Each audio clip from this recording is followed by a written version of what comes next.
This is Heather Widener of Hue Bijou for the 2015 ICEResin design team. Today I'm going to show you how to create a very cool ombre effect in your work using iced enamels, as well as show you some tips on how to incorporate textiles like lace into your resin.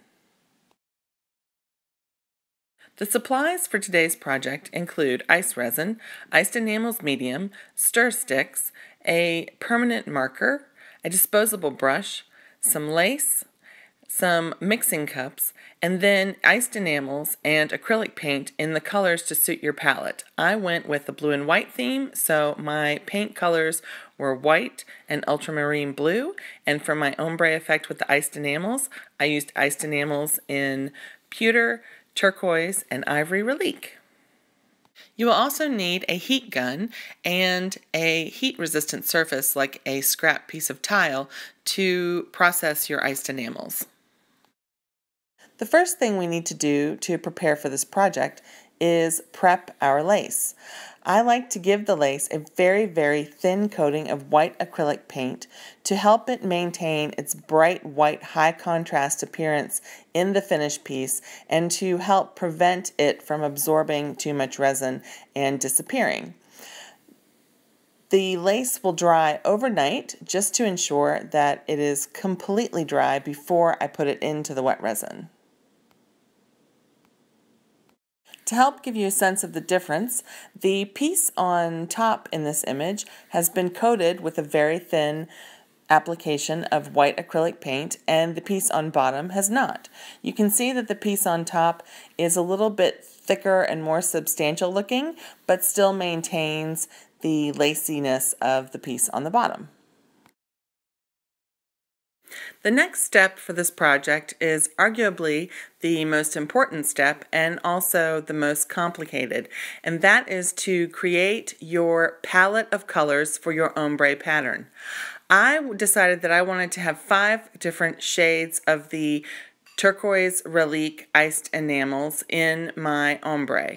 So I took 5 different mixing cups and I labeled each of them with the combination of powders that needed to go in each cup. For the darkest shade of the blue, I used 2 parts of the pewter relique and 1 part of the turquoise, which I've labeled on my cups as blue. For the next lighter color of the blue, I used 2 parts blue and 1 part pewter.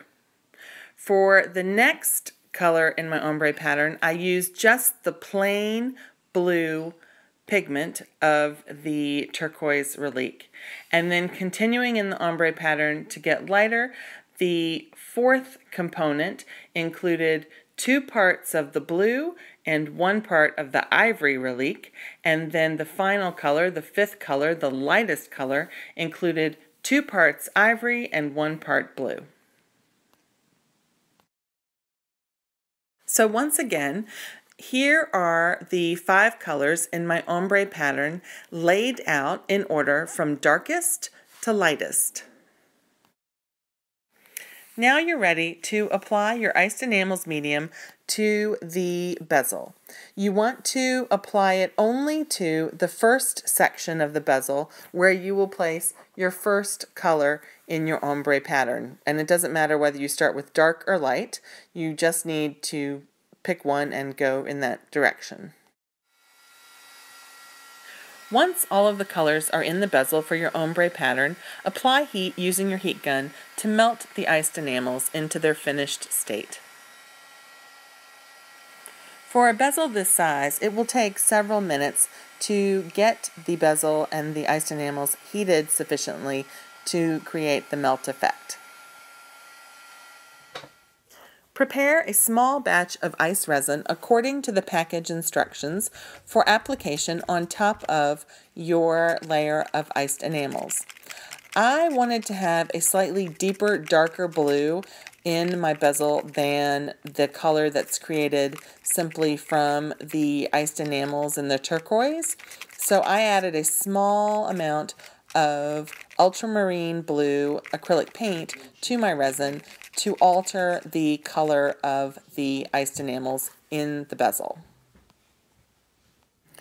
Note that I'm applying a very, very small amount of the colored resin to my iced enamels. I only want to create a wash of color on top of the iced enamels. I don't want to block the ombre pattern or any other effect of the iced enamels.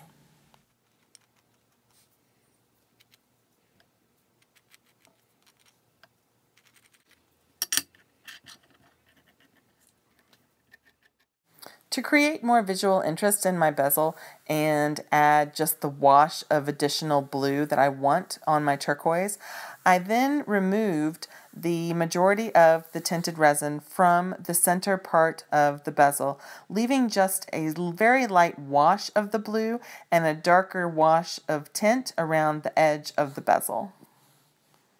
After letting the first layer of tinted resin set up overnight, mix another batch of ICEResin and fill the bezel nearly to the top of the bezel wall. Let this layer set for about 6 hours and it will form the layer onto which we're going to apply our lace. After 6 hours, the resin will have a firmness to it and it will still be tacky, so it's very easy to simply apply and gently press the lace layer onto the tacky resin and secure it firmly. Apply a layer of ICEResin on top of the lace layer to secure the lace and also to begin building your dome. Keep in mind that a material like lace with all its small openings is prone to generating lots of bubbles that might be somewhat unexpected, so you want to keep a good eye on your piece as it begins the curing process to ensure you don't have any unwanted bubbles. Once that layer has set up over the lace, you can add as many additional layers of ICEResin as you would like to get the dome as high as you would like to achieve. I hope you enjoyed this project. For more information about ICEResin, including frequently asked questions and tutorials, go to ICEResin.com. To purchase ICEResin and other fabulous mixed media supplies, go to RangerInc.com. And for more information about my work, you can find me at gemfabulous.com and hughbijou.com. Thanks and have a great day.